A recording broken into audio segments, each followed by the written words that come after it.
Hi, today I'm going to be showing you how to do a blanket stitch. It can also be called a buttonhole stitch. It's used in quilting and embroidery. It's a really pretty decorative stitch that's quite popular, and I'm sure most of you have seen it at some point. Here are a couple examples. This is done on felt. This is a felt brooch I made, and as you can see, that red embroidery floss, that is done in a blanket stitch, and you can see how it sort of outlines that yellow piece of felt and really adds a nice dimension to this piece. Here's another example. This is a smaller blanket stitch. This is another felt brooch, and I used the blanket stitch to embroider down the white piece of felt to the gray piece using a purple floss. So anyway, let's get started. You want to use, I like to use I use 3 strands of embroidery floss. Some people use 2, you can use 1. I like to use 3 because I think it really pops and really shows off the design.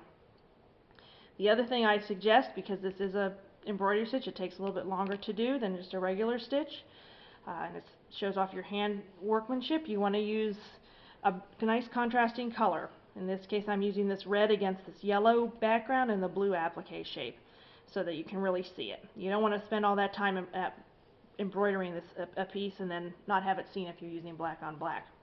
So anyway, let's get started. We're going to come up with our knotted piece of embroidery floss through the back of the yellow, through the back of the fabric, or in this case felt, right up against that raw edge. You can see it right there. Okay, and you're going to pull it through, pull it tight. You're going to come down into the blue applique shape that's on top of the yellow. This is about a 1/4 inch. You can of course make it shorter, you can make it longer.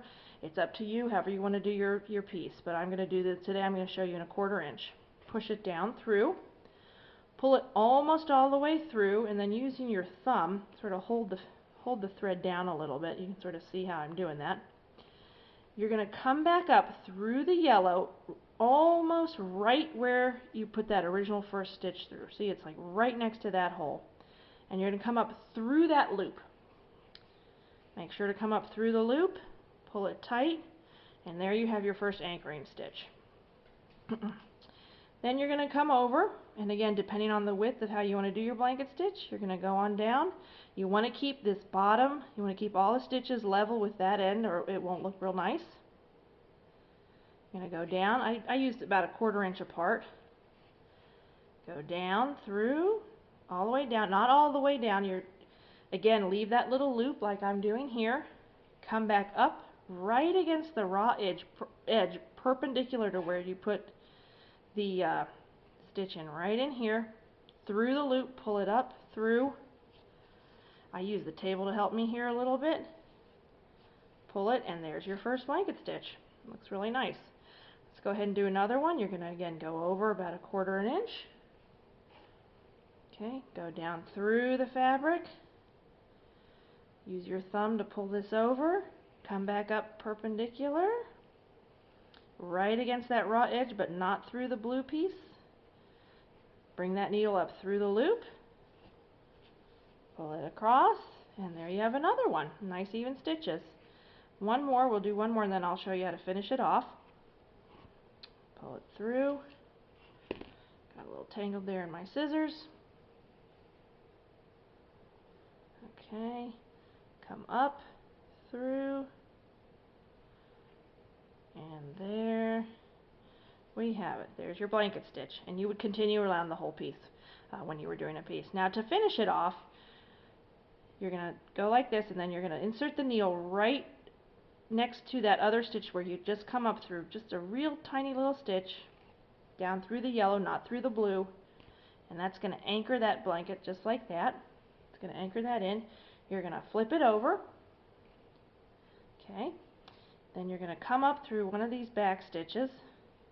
I insert my needle right up against the fabric. I don't go through the yellow fabric, but I'm just going to go right under that embroidery floss, pull it through.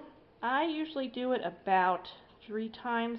Might be overkill, but I like to make sure it's nice and secure. Again, pull it, and then this time, instead of pulling it all the way through, you'll pull it about, I don't know, almost through, and you'll have this little loop here. And then the way I finish it off and make my knot is I'm going to take my needle and come up underneath, wrap it around once, wrap it around twice, and slowly, if you do it too fast, it's not going to work, or the knot won't work. Pull it tight, and there you have your finishing knot. And then, just going to clip the threads as close as possible so you don't have a lot of bulk. And there you have it. There's your blanket stitch. So that's an easy way to do the blanket stitch or buttonhole stitch to make any of your embroidery pieces pop. Thank you so much.